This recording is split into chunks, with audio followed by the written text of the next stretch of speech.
Welcome to the BENZ Night Show. Okay, welcome to the BENZ Night Show. It is now the 15th of December 2020, 10 days to Christmas, and this is now episode number 51 of the BENZ Night Show. Walang habaw abot na tag sorry na late kog sud karon makigsunan kay ay makakulian nga dili kapugngan, pero sige lang, at least na to, better late, mas vale tarde kinongka. Right, so welcome unya nga redenta sa atong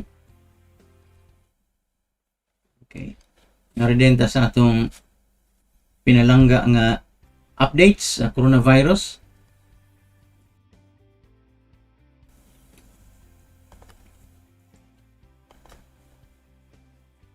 Right, so ngani dinhi ang pakita nato diri ang para kay siya ha. Ito para pakita nato diri ang kuan total number of cases, and then here the deaths. To catch of course your attention, we're going to put an arrow here and also there, that's it. And headlines sa ubos, dagan health headlines, titles, so nagdagan pa din.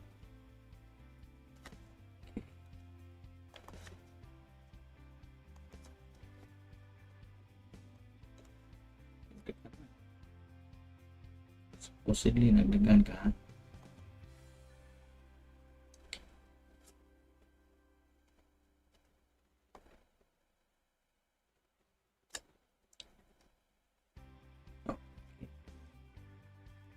It's running now.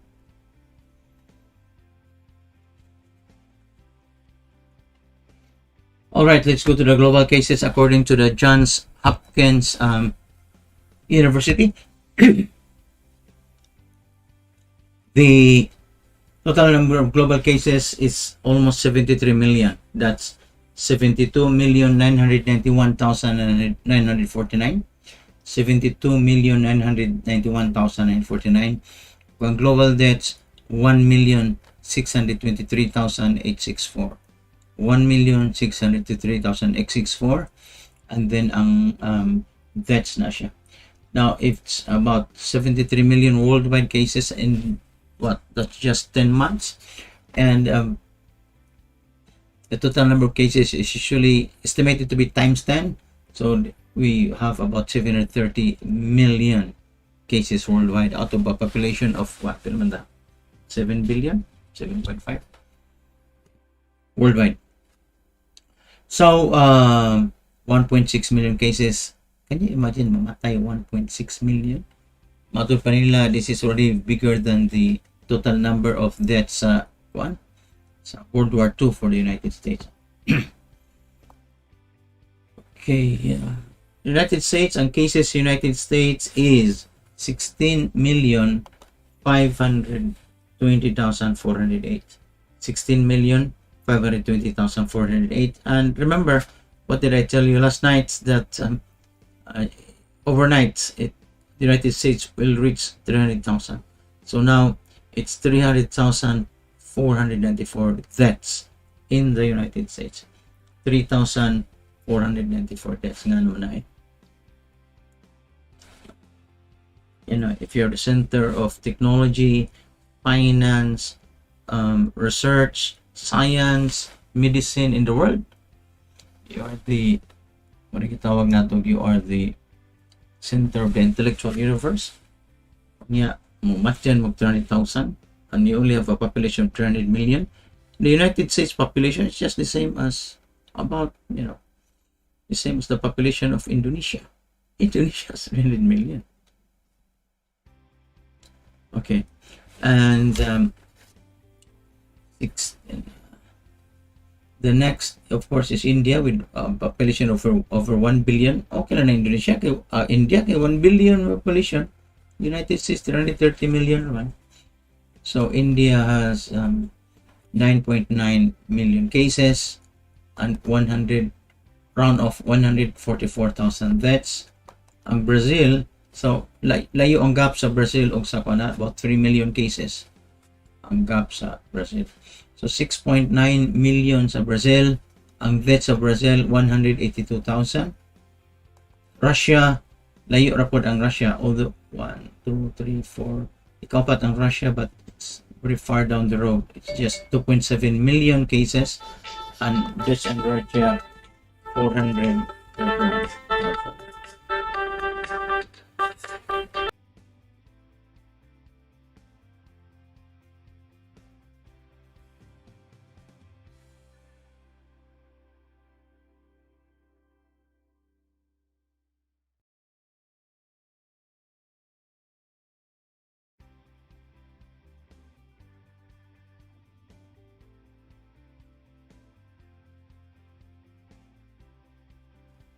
All right, so let's get back. And Russia and France almost the same. France has 2.4 million cases. Russia has 2.7 million cases, and deaths in Russia in France is 58,391. Ang deaths sa Russia, balik sa Russia, 47,000. Then deaths sa France, you had 2.4 million cases sa France.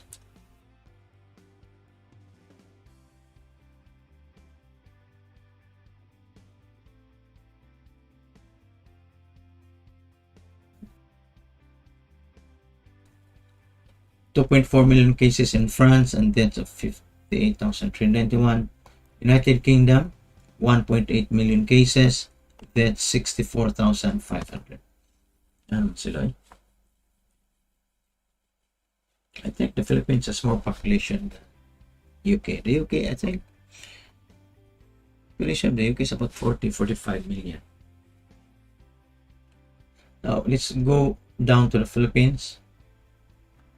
Almost, 450,000 cases. Or the Philippines has 451,839. 451,839 cases. 450,839 cases and 8,812. 8,800 cases. 451,839 cases, 8,800. Okay. So, Philippines. Next is our interest. It will be Singapore, about 58,000 cases. Okay. Singapore, 58,000 cases, 341. What naman yung lihok na Singapore nga ko niya. Cases. 58,341 cases. Global deaths, 29. Now, na ba natin pili na ika? It was the last time na Singapore. Cases sa Singapore, ha?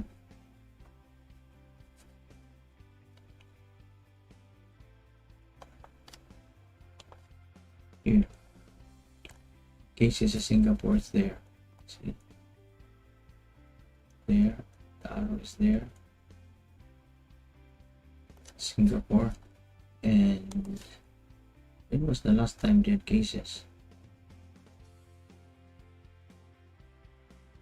Kagahapon. Today they had 14. They had 5 cases today.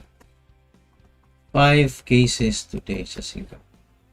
So sa Pilipinas, thousands of cases per day.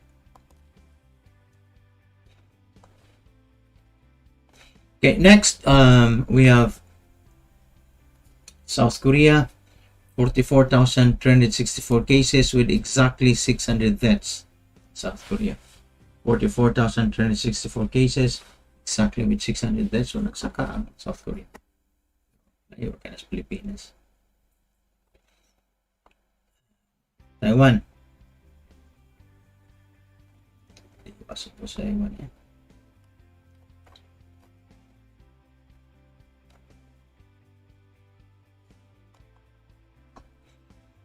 Taiwan, 742 cases. Tinda ko, ha? And still only 7 deaths. Taiwan, 742 cases and 7.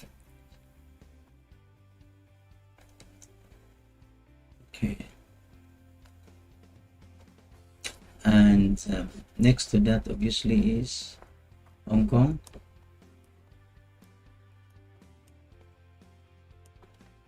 Okay, Hong Kong. The cases for Hong Kong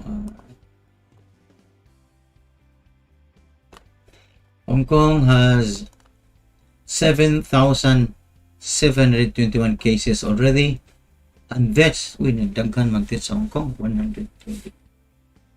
Death sa Hong Kong 122, Pilipinas 8,000. So despite the fact that they have one of the highest population densities in the world in terms of metro city. Okay. All right, so I hope that's okay with you. Sa atong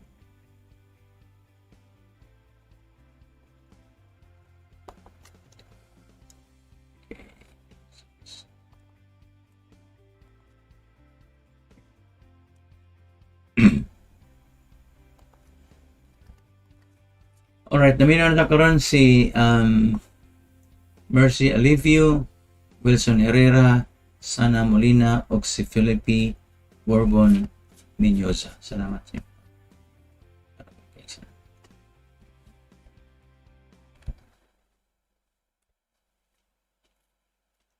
Okay, so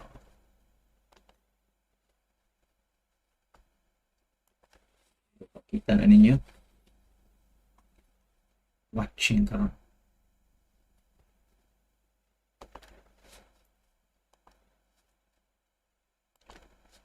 So ito sa atong updates, ngarita sa atong world time. Karong oras sa mga kaisunan, it's 8:54 a.m. New York time, and that is 5:54 a.m. Los Angeles time, and it's now 1:54 p.m. London time.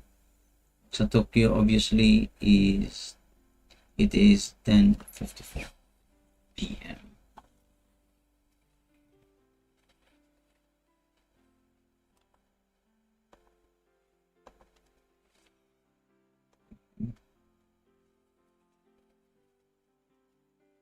And weather, wonder ba ganina?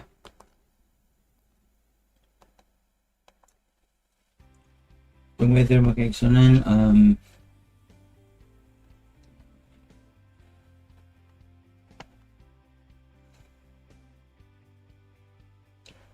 27 Celsius karong orasa hangtod sa alauna, and from 1 a.m. up to 7 a.m. 1 a.m. to 7 a.m. 26 degrees Celsius, o from 7 a.m. magsaka siya 1 degree, so each 7 a.m. 27 Celsius, 8 a.m. 28 Celsius, 9 a.m. 29 Celsius, nga mag-uwan ko 9 a.m., 10 a.m. 29 Celsius, 11 a.m. 30 Celsius, 12 noon 30 Celsius, 1 p.m. up to 4 p.m. 30 degrees Celsius, from 4 p.m. to 4 p.m. to 6 p.m. 29 Celsius, from 6 p.m. to 7 p.m. 26 Celsius, from 7 p.m. to 8 p.m. tomorrow 27 degrees Celsius. So it's 27, and then kaudtog mabutog 30, and then it goes back down to 27. Check trend.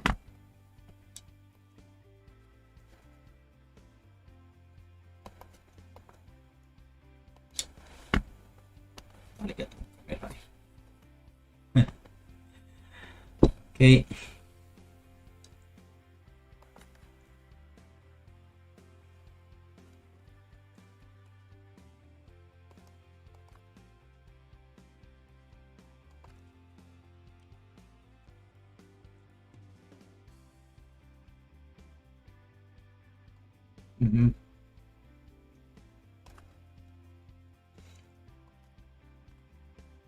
Ang Dow Jones nag-close kagahapon at 29,861. Iubos siya. 0.55. Kung tanaw nimo iyang chart, if you look at it, the full screen chart, nag-ubos siya. So, 29,861.55. Ang Dow Jones Industrial Average, ano siya index sa New York Stock Exchange. So, tanaw ang chart below. If you're using your laptop, magklaro ninyo, or your big screen TV. So, it's down to... Look at the chart. It has been going down throughout the day. This is one day from 9 a.m. up to 4 p.m. Nagkaubos siya. Very low. Okay.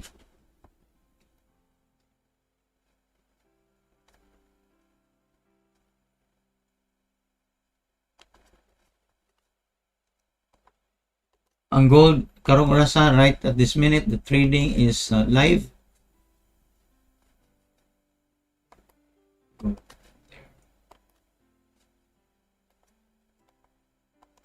The gold contract on its live, it's 1,857.7 as of today. It's been increasing the entire day today. 1,857.10, and it's been increasing. And gold, it's been up since the settlement yesterday. It's been up by $25.9 per ounce na siya. Okay, so right now the price is 1,858.20.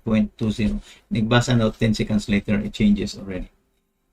Napod 187.9 na. Hindi ko ganahan ng trading sa stock market o sa commodities. Number 1, watay kwarta. Ikaduha, wantay. Atong attention na rin, watay mabuhat. Ang Brent crude oil continuous contract 50.60. 50.60 ang Brent crude oil continuous contract 50.60, 50.59 karon. Ihok man isang tag-istorya ta. 50.6 na po din balik. 50.6 Brent crude oil. Kaning Brent crude oil man price for a barrel of oil, and this is at the London Metal Exchange, LME, mag-trade because commodities na siya. Because the for the US they use the WTI intermediate crude. So it's a different product for domestic consumption.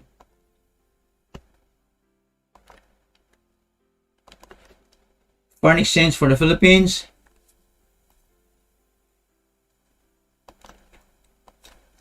Foreign exchange United States dollar 48.05, that is December 15. 48.05, Japan 0.46, Hong Kong 6.199, Switzerland 54.2, Canada 37.66, Singapore dollar 36.0. Og ang headlines right this minute dito sa New York. Again, I have already explained to you. Throughout the day, you get the news for the Philippines. So, let's not duplicate the job. So, international news, narin po na to. And headlines. The Fed could easily disappoint stock market bulls at its meeting this week. So, the Federal Reserve Bank, mga central banks in the United States, mag-meeting sila this week. And on sa mani, pasaka interest rates, ipalower interest rates, or i-maintain interest rates na sa US Treasury products. Ang Treasury yield edges higher as investors keep eye on stimulus talks in Washington. And in another news, here's how trendy ETFs or exchange traded funds can double duty in your portfolio. And GE or General Electric, GE's climate change plan focuses on renewables and gas power, and US stocks index futures point higher as investors monitor stimulus stocks. And pag-open magka-Exxon sa Dow Jones, the Dow is rising and Exxon stock climbs as oil gains. So diba, atong ginotice nagbasa sa kang oil 48 pa biya to 48 point something 48.8 3 days ago. So karon ano siya 50.9 or something. So the price of oil per barrel sa Brent crude nagsaka. So ang stock, ang shares of stock sa presyo sa shares of stock sa Exxon nagsaka sad. Og ang Dow Jones nisaka siya sa open karon just a few seconds ago, and actually a few minutes ago, 2 minutes ago, nag-open siya, and it is down, pero you cannot say that this will be trend until 4 p.m. So it could go up or down. Like yesterday, up naman tato siya, and then down siya by closing at 4 p.m.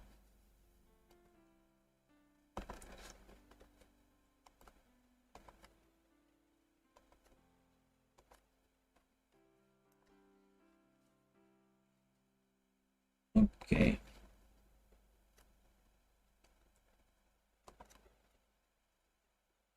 Ano naman magdungan sila? Kung di ako sabot na magdungan sila. Teka na kapila.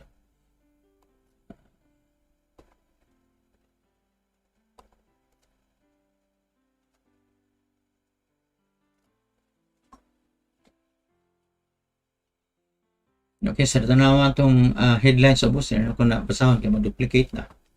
Headlines gibasa sa taas. Dire. Yeah. Lapit tayo. Rolling headlines sa bus.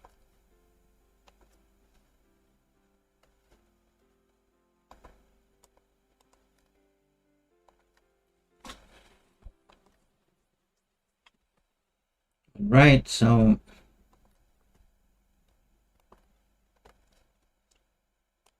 okay. And ngarita sa remember the anti-vaxxers, people who are against the vaccines. Of course, tanaw na to kung ang ilang gisulti is based ba on science or not. Diba?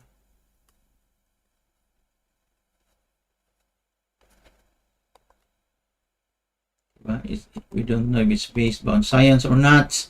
And kini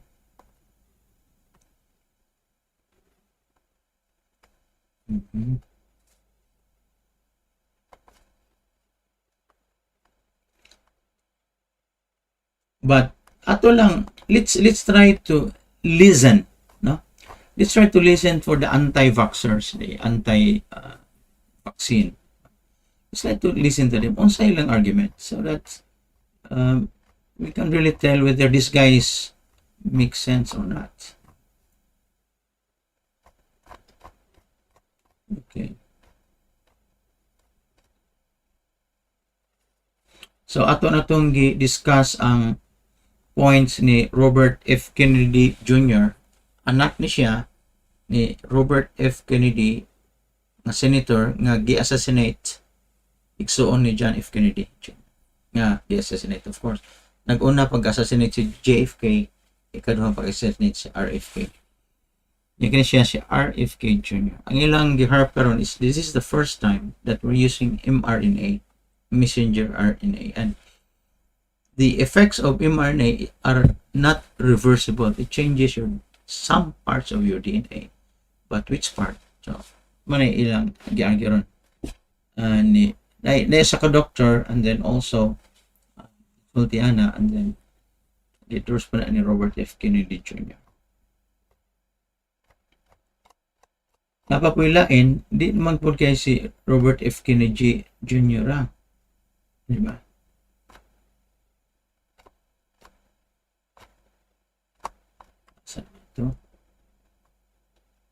Okay, this one is written by Frank Schellenberger. Usan siya ka medical doctor si Frank Schellenberger. So ato ning tan-aw na iyang arguments. I mean, I don't want you to follow the anti-vaxxers. Remember, I'm not a doctor. But for me, I also want to read the viewpoint of the anti-vaxxers. Nanong convinced man kay sila that this is the wrong side, di ba? solution. So, ato na itong nasugdan kagahapon, ato lang usbon kaya tinalig na tug na ba ito. This is a letter from a medical doctor regarding the COVID-19 vaccine. Okay. Tanaw sa nato na ito. Sa ito. Man. Okay.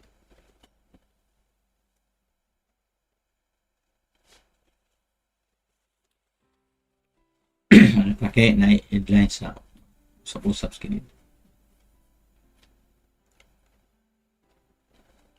Control Shift J, Control Shift K.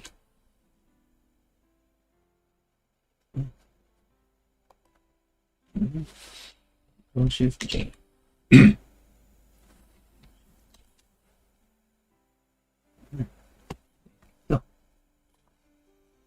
Why?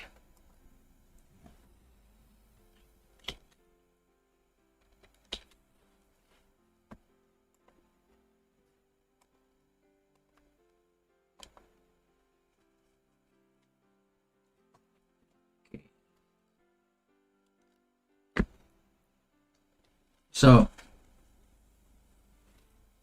gisulti ni usa ka medical doctor.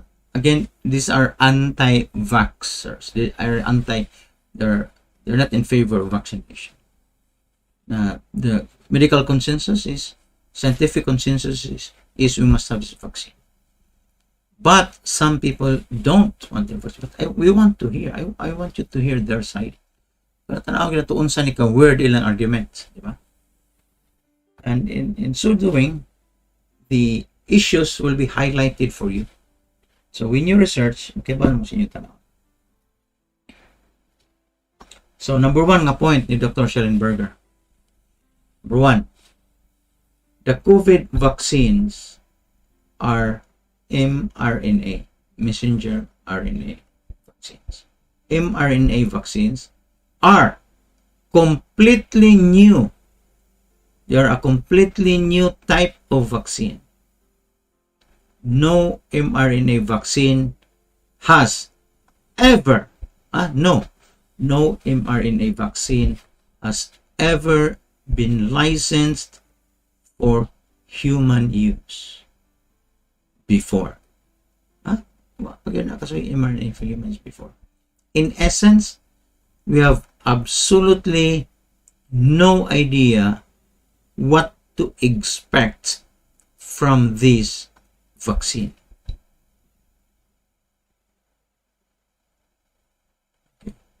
We have no idea if it will be effective or safe. May claim Dr. Schellenberger. Number two, traditional vaccine simply introduce pieces of a virus to stimulate immune reaction. Remember, ang traditional vaccine, normal vaccines like polio vaccine, chickenpox vaccine, all of those vaccines, no? Ang vaccine, ang ubang vaccine, mo introduce sa to siya of pieces of a virus. Actually, a vaccine is a virus. A vaccine is a part of the virus. That's why ma-immune ka kay tagaan ka daan sa sakit, nga mild form sa sakit, manang ma-immune ka, sunod, hindi na ka masakit. Flu vaccine. I hope you understand that, ha?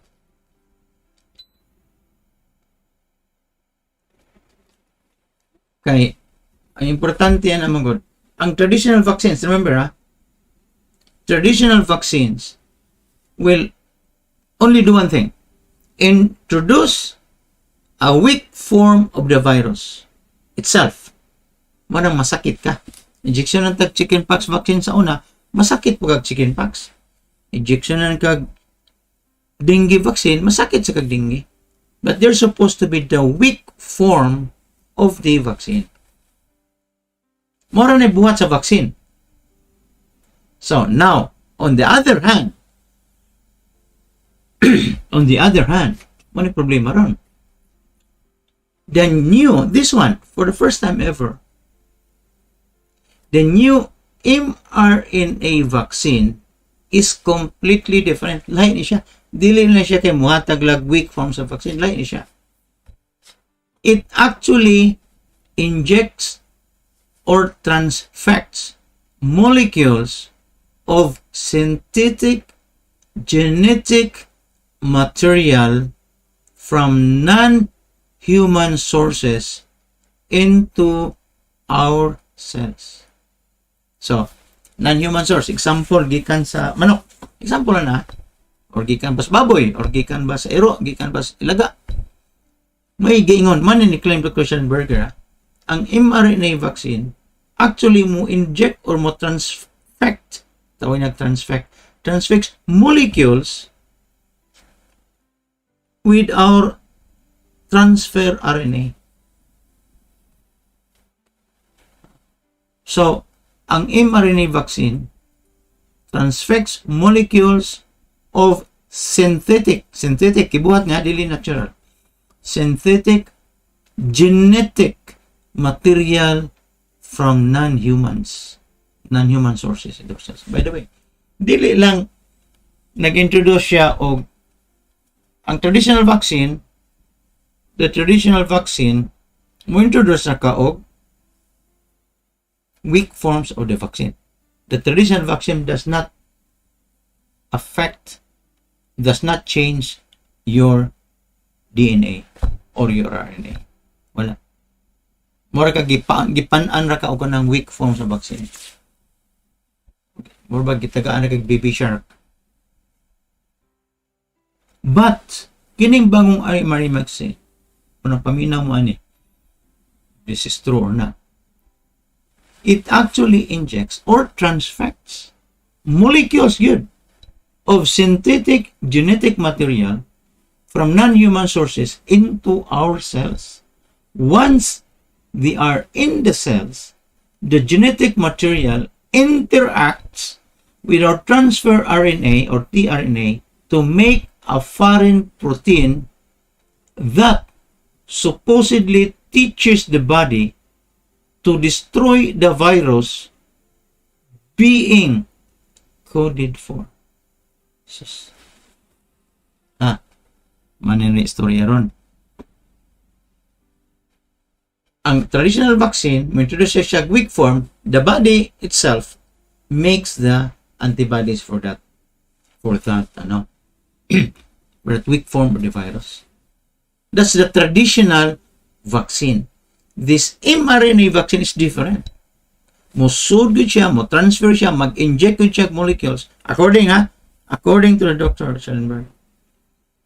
Dili akong statement. I'm not a doctor. I'm not a scientist. So my only qualification is having invented the cure for dengue and the cure for COVID. That's my only scientific qualification. So ay magtuon ako. It's true. I'm not kidding. That I invented those two things. Now, anyway, once the cells, ang genetic material, mo inject siya dito sa atong body, and once the cells are inside the body, inside the cells, our human cells, it will interact with the transfer RNA, matag siya signal sa transfer RNA, more code, and then it will tell the transfer RNA to make a foreign protein, which is a material with a new DNA that supposedly teaches the body to destroy the virus being coded for. Note that these newly created proteins are not regulated by our own DNA and thus are completely foreign to our cells. What they are capable of doing is still unknown. Magbuhat man siya inside our body. Magbuhat siya bagong protein. And this protein is a new protein which is foreign to our body. So, there's a possibility that it will reject. Our own body will reject that new protein created by the RNA, messenger RNA, transfer RNA. Muna siya pasapasar to sila og kudigo. Formula. Pasapasar formula. Bye. Ang messenger RNA mo yung nagdas formula. Ang transfer RNA mo translate sa formula, ya mo buhat sa Using the formula, may mabuhat sa bagong protein, imbento siya. And that is a foreign protein to our body. So we don't know yet. Okay, it's been only, what, 6 months they've been doing this. Nag-trial siguro sila. Last 2-3 months. Ang research is starting, so sila March pa sila nagsugod. February. Ang number 3 point ni Dr. Schellenberger. Number 3, the messenger RNA molecule is vulnerable to destruction. So, in order to protect the fragile messenger RNA, this is not the transfer RNA, it's the messenger RNA or mRNA, like itong tRNA. The mRNA molecule is vulnerable to destruction. So, in order to protect the fragile mRNA, in order to protect the fragile mRNA strands while they are being inserted into our DNA, they are coated with pegylated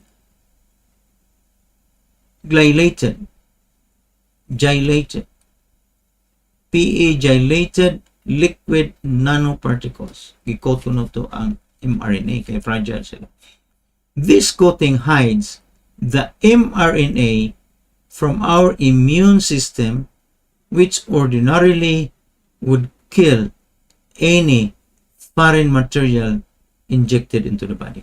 So kanang mRNA patyon ta na sa atong kaugalingong cells, but dili makapatay kay taguan lagi siya ni coating sa pegylated lipid nanoparticles. The coating hides the mRNA from our immune system, which ordinarily could kill any foreign material injected into the body. Pegylated lipid nanoparticles have been used in several different drugs for years. Several studies have shown them to induce allergies, and they can also induce autoimmune disease. Additionally, pegylated lipid nanoparticles have been shown to trigger their own immune reaction and to cause damage to the liver. Number 4. Og wa mo kayo kakuha sa gisulti, paspasan ra mo, replay, rewind. Man kanindot aning social media, no? YouTube ug Facebook, you can rewind. Sa broadcast sa TV di mo ka-rewind, ngawas ko yung record. Number 4, these new vaccines, which are mRNA type of vaccines, they are additionally contaminated with aluminum, mercury, and possibly formaldehyde. The manufacturers have not yet disclosed what other toxins they contain. Grabe. Number 5, since viruses mutate frequently, the chance of any vaccine working for more than a year is unlikely. That is why the flu vaccine is no more valuable. Last year's flu vaccine is no more valuable than last year's newspaper. Kaya mag-usap-usap ang flu vaccine. Every year, lain-lain man ang vaccine for that year. By the way, if you're asking me on saan akong ibasa, this is from a note from Dr. Frank Schellenberger, a medical director. They are not in favor of the mRNA vaccines. Now, I'm not a doctor, I'm not a scientist. Don't believe me. Just listen to what they're saying and try to find out if what they're saying makes sense. We're talking about they're you know, they're saying something sensible or not. Okay. So this is again with respect to the mRNA. So remember earlier I have already distinguished the difference between the traditional type of vaccines and the mRNA vaccines. Kining anti-COVID vaccines, these are mRNA vaccines. And by the way, this is the first time that we're using mRNA vaccines for the human body. Narita sa number 6. According to Dr. Schellenberger, absolutely no long-term safety studies will have been done to ensure that any of these vaccines don't cause cancer, seizures, heart disease, allergies, and autoimmune diseases seen with other vaccines. So other vaccines makakosa kuno ani nga side effects, pero wa pa ni magstudyhin nato ang kining mga COVID vaccines. If you ever wanted to be the guinea pig for the big pharmaceuticals, now is your golden opportunity kung gusto ko mo magpa-experimento. Number 7, many experts question whether the mRNA technology is ready for prime time. In November 2020, Dr. Peter J. Hotez said of the new mRNA vaccines, "I worry about innovation at the expense of practicality because the mRNA vaccines are weighted toward technology platforms that have never made it to licensure before."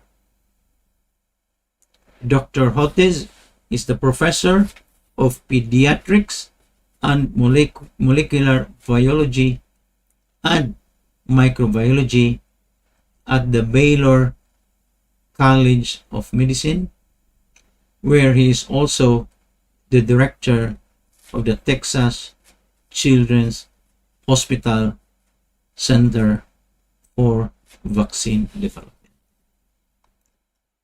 Number 8, Michael Linyal, PhD, is a professor of biochemistry.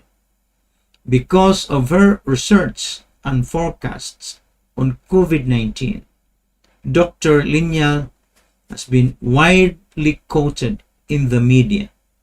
She recently stated, "I won't be taking the mRNA vaccine immediately, probably not at least for the coming year. We have to wait and see whether it really works. We will have a safety profile and for a certain number of months.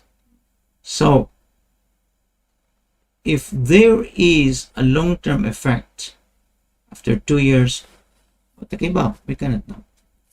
Number 9, in November 2020, the Washington Post reported on hesitancy among healthcare professionals in the United States to the mRNA vaccines, citing surveys which reported that some did not want to be in the first round so they could wait and see if there are potential side effects.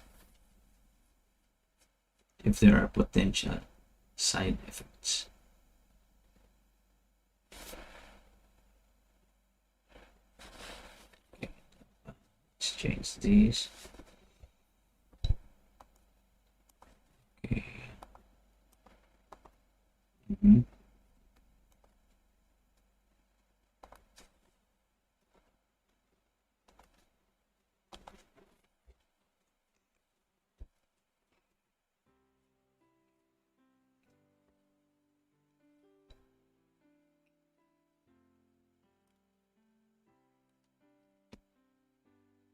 Okay, palain da. Number 9.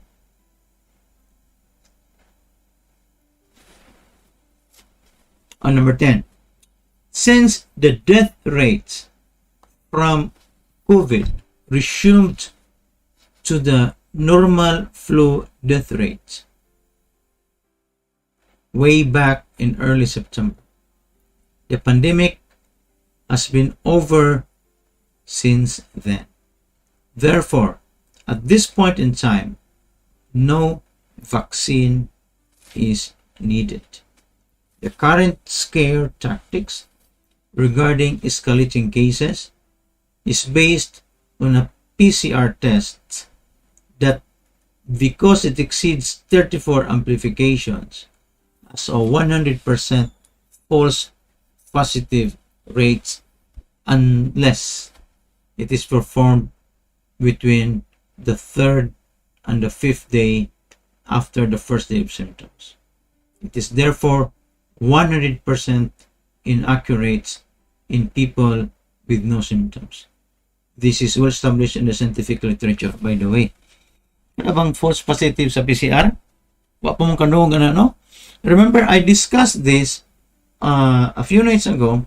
Kaya sa ka-professor sa Columbia University, whom I follow, is a virology professor, na false positive siya sa PCR. And ako nang i-post na ang iyang YouTube discussion sa false positive niya sa PCR o nag-self siya, homemade siya na ni rapid test. So, I hope you can view that one. Maybe I'll post it sa atong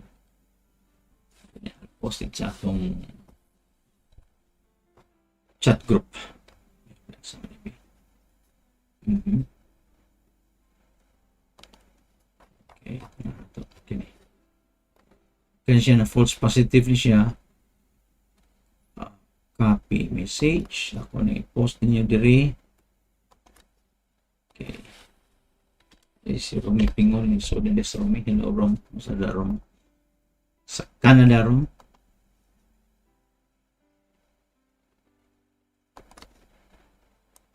Okay, so i-follow niyo yung nakalink, ha?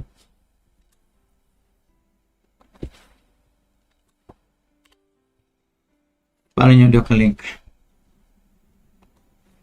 So, ning kwan sa diya, ning baga, ning ano po ning ating gibasa ron, ha? Ning kwan sa diya, ning haom sa diya. Indeed, no bitaw.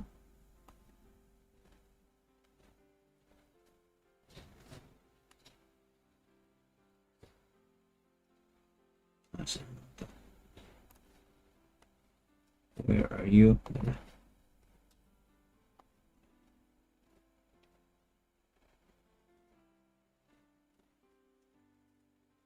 Hey, where are you? Okay. So, muna problema sa false positive due to the PCR. Kaya naging amplifications nga more than 34 times. So, kung ma-positive gani ka, tanawin mo ang CT level, work cycle time, lapas gani 34, sabot na false positive. Gusto na ko, ha? The current scare tactics regarding escalating cases is based on a PCR test that, because it exceeds 34 amplifications, has a 100% false positive rate unless 100% false positive rate unless it is performed between the 3rd and the 5th day and after the first day of symptoms. It is therefore 100% inaccurate in people with no symptoms. This is well established in the scientific literature. Number 11. The other reason you don't need a vaccine for COVID-19 is that substantial herd immunity has already taken place in the United States. This is the primary reason for the end of the pandemic. Kana anong herd immunity? Substantial, di kayo ko agreean. Layo pa kayo dagang mga mata na mag-herd immunity. Number 12. Unfortunately, you cannot completely trust what you hear from the media. Media rabasad me. They have consistently gotten it wrong for the past year, since they are all supported by Big Pharma and the other entities selling the COVID-19 vaccines. They are not going to be fully forthcoming when it comes to mRNA vaccines. Every statement I have made here is fully backed by published scientific reference. Matod pa ni Frank Schellenberger, medical doctor. Number 13. I would be very interested to see verification that Bill Gates and Melinda Gates, with their entire family, including grandchildren, Joe Biden and President Trump and their entire families, and Anthony Fauci and his entire family all get the vaccine and proven. Pakita again, injection na kalas publiko. Number 14.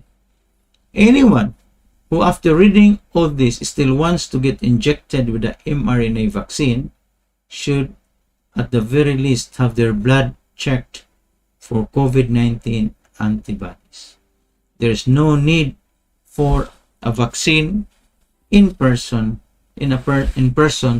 already naturally immunized. So, Engineer Hill, may magpa-check ka, Engineer Hill, o rapid test kay negative ang kas-COVID. Pag siguro negative ka kay human na. Ang rapid test may confirm. Ang confirmatory test, ang rapid test. Bali sa una, no? Sa una, rapid test ka, i-confirm kag PCR. Sayop man to. Sayop to. Now, it's proven na sayop. Karon, ang PCR ka, negative ka, i-confirm ka kung napaka antibodies.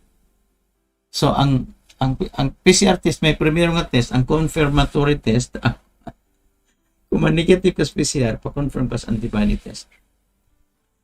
Sayop mo to sila sa una. Kung katong inig-positive sa rapid test, ilan mo nang i-isolate? Na-immune na nung tawhanan, yung pang-isolate. DOH, ang sinig ko na to. Ako hindi ko doktor, makita mo ko sa logic ko. Here is my bottom line. Matod ba Dr. Frank Schellenberger, the conductor. It's my bottom line. I would much rather get a COVID infection than get a COVID vaccine. That would be a safer and more effective way. That would be safer and more effective. I have had a number of COVID positive flu cases this year. Some were old and had health concerns. Every single one has done really well with natural therapies. Just because modern medicine has no effective treatment for viral infections doesn't mean there isn't one. So, yours always, Frank Schellenberger, MD. Kuya po niya na. Kuya na siya eh. Diba?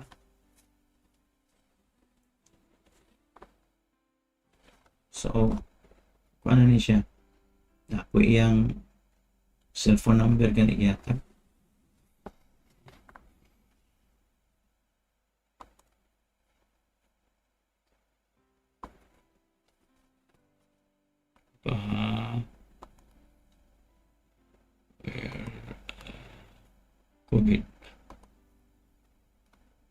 COVID files there.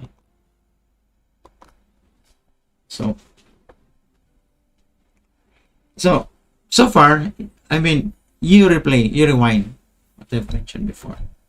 This is from an anti-vaxxer, and he's a doctor, and he has his reasons. He has his reasons. Do those reasons make sense to you? I don't know. I'm not a doctor. I'm not a scientist. Now, let me put this all in perspective.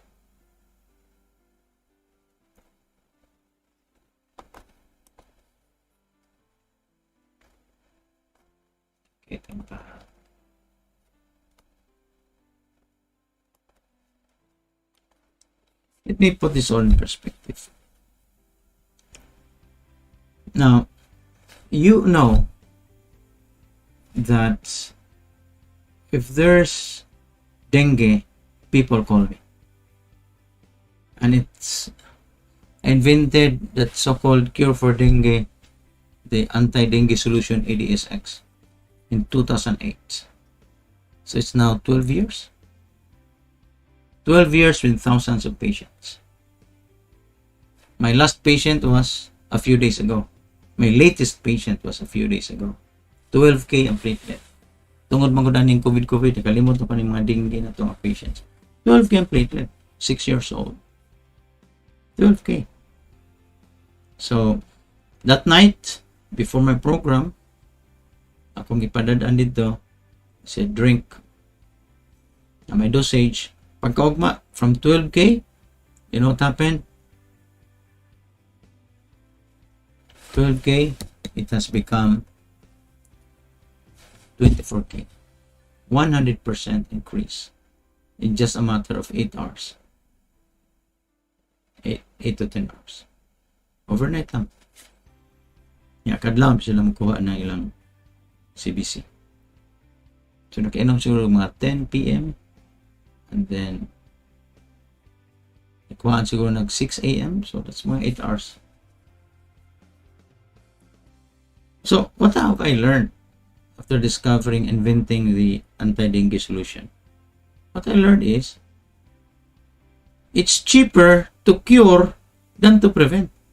Curing is better than prevention. Di ba nga to is prevention, an ounce of prevention is better than a pound of cure? Yeah. But in the case of dengue, curing is better than preventing. Ano naman? Perting lisura i-prevent ng dengue? Manglimpyo ka sa imong kanal every 4 p.m. Unya, ini kagabi kabuntag ang imong silingan. So, it's a never-ending cycle. May tabo, imong madinggi ka. It's too costly, too unwieldy, too tiring, too difficult to prevent dengue infections. Nato ka sa eskwela, pwede ka madinggi. Trabaho, pwede ka madinggi. Sakay ka jeep, pwede ka madinggi. Maglakaw ka sa inyong skina, pwede ka madinggi. Pakagdinggi niya mo. So, there are a million ways that you can have a dengue infection. So, it's difficult to prevent or to defend from all of those million possibilities. But, kung madinggi ka, you go to me, and it's, what? Let's say 100% effective. Doktor, naguna ako mga pasyente uban. Na usa minaw to dire, Doc, imo tong son-in-law ang medical doctor. Surgeon, nga akong na-cure, surgeon in a private medical hospital in Cebu. It was October last year. So, padinggi mo da, madinggi mo, you come to me. And safe. And napay additional benefits, ma-lower pa imong BP, more like of general doctor, ani. Now, curing is cheaper than preventing. COVID, kaniron Kaya ba, bright pa lang gining mga pas Pilipinas pa. Namang ginaminaw itong mga doktor dyan. Apoy taga-DOH maminaw na to. Ako, di sa kung ganan mo present ninyo sa akong cure for COVID. Ano mo present magkuana ninyo nga di mo ko doktor. I don't want to prove to you that can be done. You come to me and I will prove to you. Ako yung mag-prove niyo. Ako na mag-burden of proof na ako. But if you come to me, the burden of proof is in you by using it. So, cure for COVID. Humanity EVX.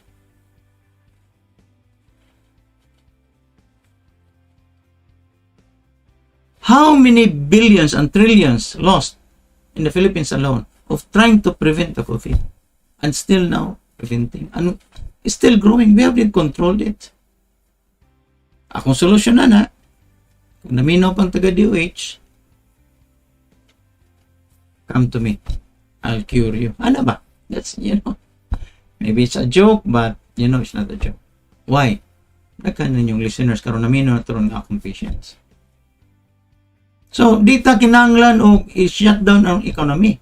You don't need to shut down the economy. You don't need to shut down wala. You don't need to. Og naay masakit sa COVID, you come to me. That's it. Overnight, you will start recovering. Can you imagine that within 2 hours, you'll start recovering? Yes. I don't know. Kato mga pasyente na ko nga naminaw turon, post ko na mo din abi. Diba? Yes? So, just observe the minimum physical distancing, mask, shield, wash your hands, disinfect yourself. Kung matakdan gani mo, come to me. Bang, that's it. You don't have to shut down the economy. You don't have to shut down the public transportation. You don't have to have many deaths. You don't have to have many deaths.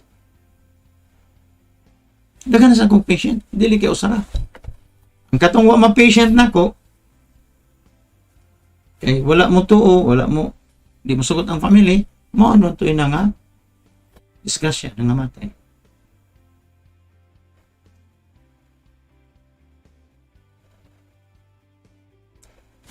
Few days ago bitaw, as I mentioned to you, billionaire company here in Cebu, ang CEO, panawag nako. Saan kung ano naman yung trabaho si Sir, siya magpanawag ko, billionaryo ka, you have time to call GT BENZ. Sometimes manawag pa na ko ga program ko. Why? Because he wants to help his friends nga na COVID.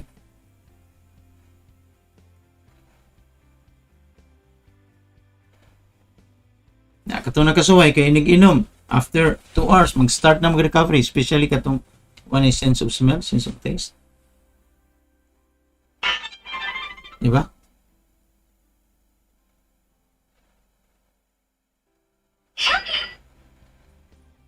Diba? Paita. So, which is better now? Preventing or curing? Yeah, preventing vaccine. Na kaning issues, kaning RMNA, katong mga sus. Alam ako. Anyway, what I'm telling you, kung naminaw mo na ko ron is, if you have a problem, let me help you. I will not say 100% I can help you, but so far, 100%. But you might be the exception. Kung putanon kanyo, na COVID na ba ko? Probably. But I drink my humanity every now and then. In fact, nagduda ko na COVID na ko October last year. When I was in Hong Kong, October last year. Pagbalik na ko sa Cebu, within 3 or 4 days, I had fever. Hindi lang ko kakuan. I think so. Itong panahon na nga, grabe kong nakasakit nga, di ko kasabot sa kong ilana. I think so. Di ko kibawa. If it's October last year, that means I was one of the first na natakdan. Okay. Remember, na-records ron, kan ganang katay-katay ng istorya. Remember that professor, babae nga researcher sa University of Hong Kong, is now seeking asylum in the United States. Ma'am na iyang kuwan. Ma'am na iyang gikuan ron kay he came up with studies nga gikan na sa laboratory sa Wuhan. Ikaduha, she came up, babae na she came up with some reports nga as early as November nanay patient sa dengue, sa COVID. In fact, right now, nganong di sila makatrace sa patient 0? Sa iyo na ka na-trace na patient 0, eh. Ang China is refusing to change to trace patient 0. Pero kung November nanay na report, so probably October din na. So, it's possible sa October pa katong daghang nang matay sa Pilipinas og mga pneumonia. Kamantay mo atong mga November last year, December daghang nang matay pneumonia sa Pilipinas. Iko, kana siya namatay. Kakuya ko da nang nangamatay. Wala naman rin, ako wala naman rin mamatay pneumonia. Ano ko na yung mga tambal niya mo na pneumonia ng balik ko sa una. Mga tambal pneumonia. Antibiotics, nangamatay niya.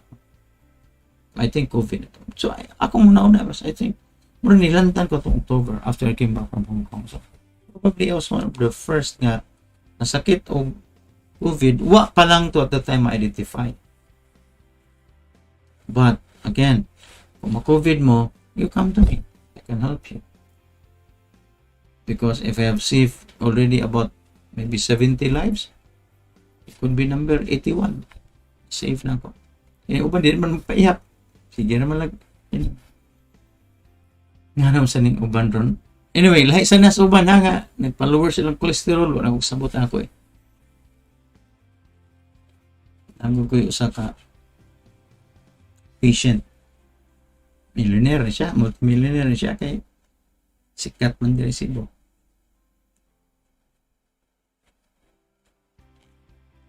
Nga siya discount.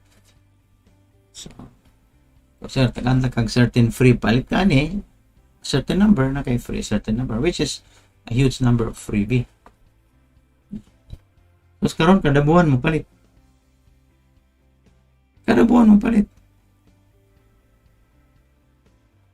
I think that's my second biggest customer since naman ko sa ka big customer niya iyang gigamit sa maintenance yung family. Pero although I met this kagamit he has just started using it mga August this year. Pero nagana siya second biggest customer na ko in terms of number of bottles. And he's using it not for COVID, but na-protected niya sa COVID because he's been drinking almost every day. So, almost every day. Siguro. 2 times per week, 3 times per week. Siguro siya mainom. Anyway. Amoy COVID para may kapta niya. Basa-basa bito ko ng controversy ng mga vaccines. Gamit mami ni mRNA vaccine. First time in history. This is genetic modification. Mura kang GMO. Kasi kung why do you have those problems? You just come to me. I will not modify your DNA. I will just cure you. No need for prevention. Masakit mo, pasakit lang. Di ba? Cure for COVID. It's a joke, but it's not a joke. I'm not a doctor, but if you want to be helped, maybe I can help. I will not promise you that it will be 100% effective, but so far 100%. Anyway, gikan ni Romy, Canada federal government says Pfizer and other makers won't be held legally liable if there are severe side effects to their COVID-19 vaccines. So, tagaan sila og mga guarantee. Okay lang. We-waive sa Canadian government ang side effects. Okay lang. Pero kamahal na.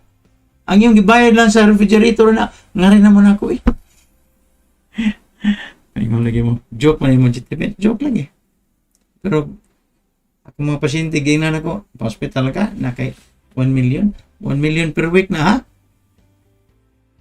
Almost 1 million pesos per week na. Sa Manila. Ibabak sa Cebu, kay katong na usay namatay dirig 1 month, 5 million man. Ang usa, 1 month sad, mga 3.4 million. So, roughly, 800,000 to 1 million per week sa private hospital. Matay pag ito sila. So, salamat yung pagiguban ka na ko. Kini si J. Benz sa atong, today is December 15. Okay. December 15, 2020. December 15, 2020, episode number 51. Thank you. Good night. Salamat yung pag-uban ka na ko. See you tomorrow. Bye.